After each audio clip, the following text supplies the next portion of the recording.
The moment my boss grabbed my wrist in the middle of the crowded airport, I knew something had gone terribly wrong. Hundreds of travelers rushed around us beneath the bright afternoon lights, dragging suitcases, checking departure screens, calling loved ones, and hurrying toward security gates. But all I could hear was my own heartbeat as he leaned toward me and whispered, "Please. Just for the next 10 minutes, act like you're my husband." I stared at him, convinced I had misunderstood. This was Armand Vale, the most intimidating man in our company, the CEO whose presence could silence an entire conference room. He never asked for favors. He gave orders. Yet that afternoon, his face was pale, his normally perfect suit was wrinkled, and there was something in his eyes I had never seen before: fear. Before I could ask what was happening, an elderly woman across the terminal spotted us and began walking toward us with tears in her eyes. Armand tightened his grip on my hand and whispered, "If she finds out the truth, it will break her heart." Before we discover what happened next, if you believe kindness can change someone's life and that everyone deserves a second chance, please like this video, share it with someone who needs to hear this story, leave a comment, and subscribe to Epic Story Hub. Your support helps us bring more emotional stories like this to you. Now, let's return to that unforgettable afternoon. My name is Soren Hale, and until that day, I had spent 3 exhausting years working as Armand's executive assistant. I knew his schedule, his favorite coffee, the meetings he hated, and even the way he tapped his pen against a table whenever he was worried. But I knew almost nothing about his personal life. Armand was wealthy, respected, and always surrounded by people, yet somehow he seemed completely alone. I had never seen him laugh freely or speak about his family.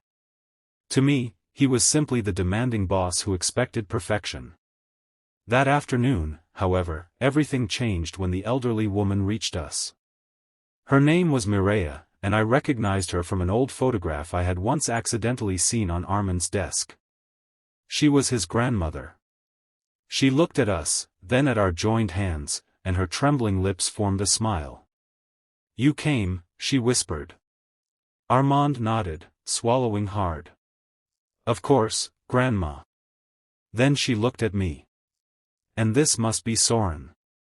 My stomach dropped. She already knew my name. Armand pulled me closer, playing the role so convincingly that anyone watching would have believed we were truly married. He told his grandmother that our flight had been delayed and that we had been planning a short vacation together. I barely managed to keep up with the story. Mireia smiled warmly, but her eyes were searching my face. Then she reached into her handbag and pulled out a small velvet box. "Your grandfather wanted you to have this when you finally brought the person you loved home," she said. Armand froze. I saw his eyes become glassy. His grandfather had died months earlier, and suddenly I understood why he had brought me into this strange performance. Mireia had been diagnosed with a serious illness, and Armand had apparently promised his dying grandfather that she would not spend her remaining time believing the family was falling apart. But there was more. Mireia had been expecting Armand's husband to meet her that afternoon because Armand had told her months ago that he was married. The lie had started as an attempt to stop her from worrying about his lonely life. Then the lie grew too complicated to undo. When she announced that she wanted to meet his husband before her next treatment, Armand panicked. His real partner had left him months earlier, his family knew nothing about it, and he could not bear to tell his grandmother that the happy marriage she believed in had never existed. That was why he had turned to me. Not because I was his employee, but because I was the only person he trusted enough to help him protect an elderly woman from a painful truth. Still, I was angry. I pulled Armand aside while Mireia sat at a nearby cafe table. "You could have asked me," I whispered. "You grabbed me like I had no choice." His expression immediately changed. For the first time since I had known him, Armand looked ashamed. "You're right," he said quietly. "I was desperate, and I forgot you had every right to say no." He loosened his grip and stepped back. "If you want to leave, I will tell her everything. I won't blame you." That sentence stopped me.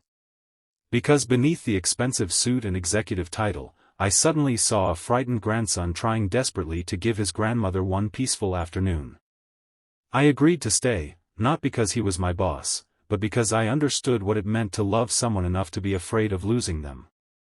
We spent the next few hours walking through the airport as though we were an ordinary married couple waiting for a flight.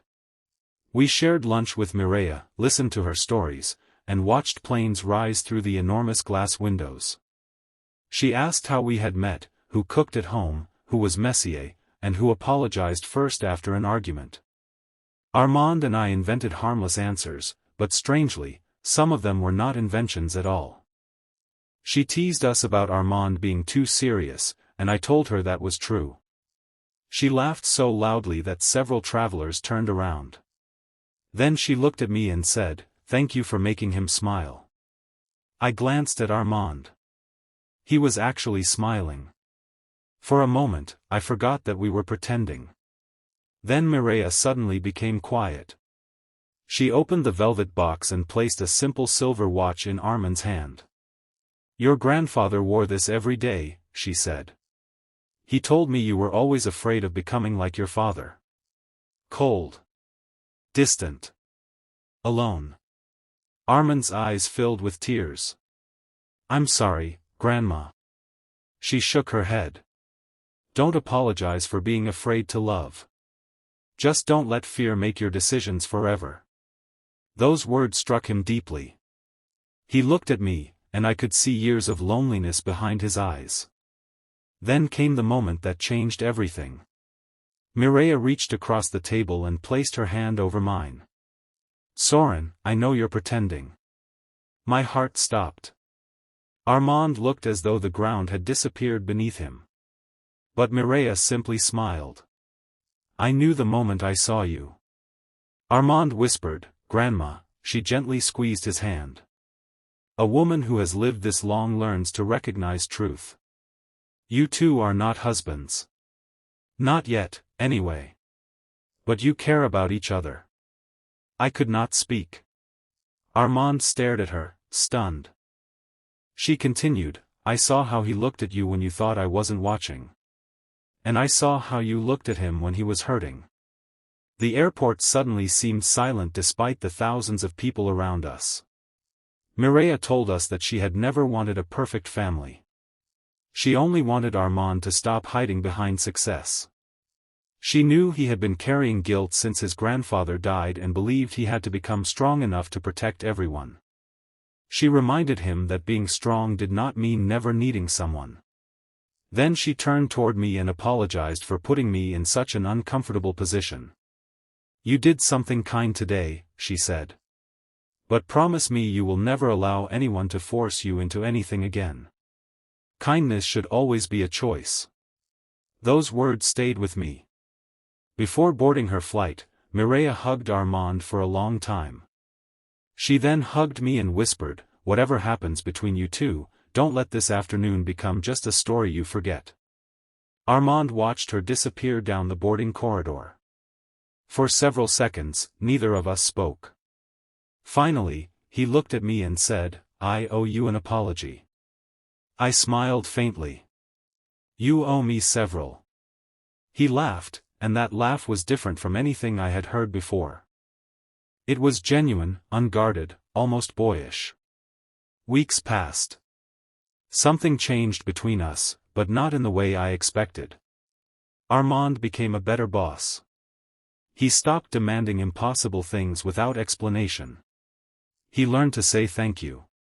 He began asking instead of ordering. And one afternoon, he called me into his office and told me that Mireia's treatment had gone better than expected. She was recovering. Then he handed me an envelope. Inside was a letter from her. She thanked me for giving her grandson something she believed money could never buy, courage. I kept that letter. Months later, Armand asked me to meet him at the same airport cafe where our strange afternoon had begun. He looked nervous. "I want to ask you something," he said. "But this time, I'm not going to force you." He told me he wanted to start over, not as boss and employee, not as two people pretending to be something they were not, but as two people willing to discover who they could become together. I smiled and told him that if he ever grabbed my wrist like that again, I would make him carry every suitcase I owned. He laughed so hard that people nearby turned toward us. And that was how the most awkward afternoon of my life became the beginning of something neither of us had expected. Years later, whenever someone asked me how I met the person who changed my life, I never mentioned the airport first. I told them about a frightened man, an elderly grandmother, and a lie that accidentally revealed the truth. Because sometimes life does not change in grand moments. Sometimes it changes in a crowded terminal, beneath ordinary afternoon sunlight, when someone reaches for your hand because they are afraid, and you choose to stay, not because you are forced to, but because kindness gives you the courage to do what fear cannot. If this story touched your heart, please like the video, share it with someone who believes that people can change, and subscribe to Epic Story Hub. Your support means more than you know and helps these stories reach people who may need a little hope today. And before we say goodbye, I want you to leave a special comment. Kindness is a choice. Write those 4 words in the comments if you believe that one small act of compassion can change an entire life. Sometimes we never know how much someone is hurting behind the smile they show the world. Because Armand taught me something I will never forget: being strong does not mean standing alone. Sometimes the strongest thing a person can do is admit they are afraid, reach for someone's hand, and finally allow themselves to be loved.